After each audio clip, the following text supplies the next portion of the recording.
Once upon a time, Emmanuel stood quietly at the back of the glittering event hall, clapping with a forced smile as he watched his wife, Tarela, radiate under the spotlight. She looked exquisite in her custom-made sapphire lace gown, flown in from Milan, a gown Emmanuel had personally paid for. To him, his wife deserved nothing but the finest things in life.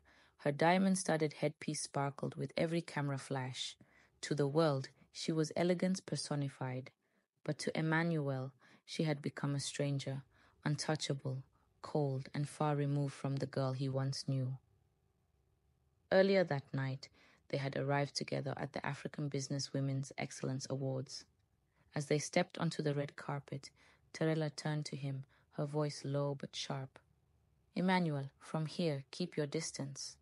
He blinked. "What are you talking about?" She smiled at the cameras, whispering out the side of her mouth. "I don't want anyone linking us. It's bad for my image." He stared at her. "But I'm your husband." Her smile didn't falter. "You're my mistake." And with that, she walked ahead into the crowd, leaving him behind like a forgotten bag. When Emmanuel reached the door, the event staff stopped him. "Sir, I'm sorry, but your name is not on the guest list." Confused and humiliated, he was redirected to the basement where hotel staff took their breaks. There, sitting among dishwashers and janitors, he watched his wife being celebrated on a dusty television with poor reception. Suddenly, the MC's voice cut through. "We've heard she came with someone special tonight. Can we get a name?" Emmanuel leaned forward in hope, but Tarela waved her hand casually. "Oh, that? Just an old uncle of mine who helped with the dress. He had to leave early." "Uncle?" Emmanuel felt the air leave his lungs. Tarela's best friend, Pamela, leaned in and whispered, "Girl, that was smooth." Tarela laughed. "You know me, always on brand." That night, in the car, the silence was heavy. Emmanuel gripped the steering wheel so tightly, his knuckles whitened. "Uncle?" he finally said. "That's who I am to you?" Tarela didn't look up from her phone. "Please, Emmanuel, don't start with your menopause mood swings. It's exhausting." He turned to her. "I loved you. I still love you." She rolled her eyes. "And that's your problem. Love without relevance is just a burden. I can't be parading my husband who looks like my dad. Be thankful I didn't say you were my driver." His voice was a whisper. "I paid your tuition, took your mother to the best hospitals, fed your siblings. I gave you everything. And I'm grateful," she said flatly. "But gratitude isn't attraction." His chest tightened. "When did you stop loving me?" That was the breaking point. "Park the car, Emmanuel." "What?" "I said park the car." Startled, he pulled over. Before he could ask another question, she stormed out, walked to his side, and yanked the door open. "Get out," she said coldly. "Tarela, it's late. This place is deserted." "That's not my problem." She shoved him out, climbed into the driver's seat, and sped off, leaving him choking on the dust of her departure. Weeks passed, her cruelty deepened.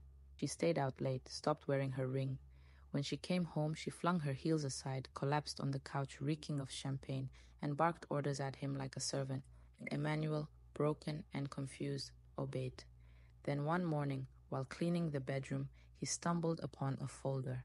It slipped from the drawer and spilled onto the floor. Medical reports. He picked them up, flipping through with shaking hands, his vision blurred. That night, just past midnight, the door swung open. Tarela wobbled in, drunk and humming. "Where are you coming from?" Emmanuel asked quietly. She yawned. "Out. What are you, my warden?" He reached into his pocket and dropped the documents at her feet. "What are these?" She glanced down. "Old stuff. Toss them." He didn't move. 3 abortions, Tarela. 3. You kept telling me we were trying for a baby." She smirked. "And you believed that?" "Why?" His voice cracked. "Why would you do that?" She leaned in, the alcohol thick on her breath. "Because I could never ruin my body for a man like you. Imagine pushing a child for you." His heart shattered. "You said I was your world," she sneered. "I was desperate. You were convenient. Now you're just a worn-out embarrassment." His hands trembled. "You called me worn out." She crossed her arms. "Find someone in your age bracket, Emmanuel. Someone who won't die trying to keep up with me." He rose from the couch. "Enough." She laughed mockingly. or what? You'll finally leave? You've got no spine. You love me too much. But he said nothing, just walked into the study and returned with a document. Divorce papers, signed, filed. Her smile faltered. You're bluffing. He met her eyes. Not anymore. She stood frozen, for the first time unsure. Let's talk about this. You had years to talk, he said. Now I'm done listening. And he left. Months passed. The divorce went through. Tarela moved in with Kalu, a wealthy tech mogul she'd met at a private conference. He was tall, flashy, and dripping with money. Their first months together were filled with travel, gifts, and hot passion.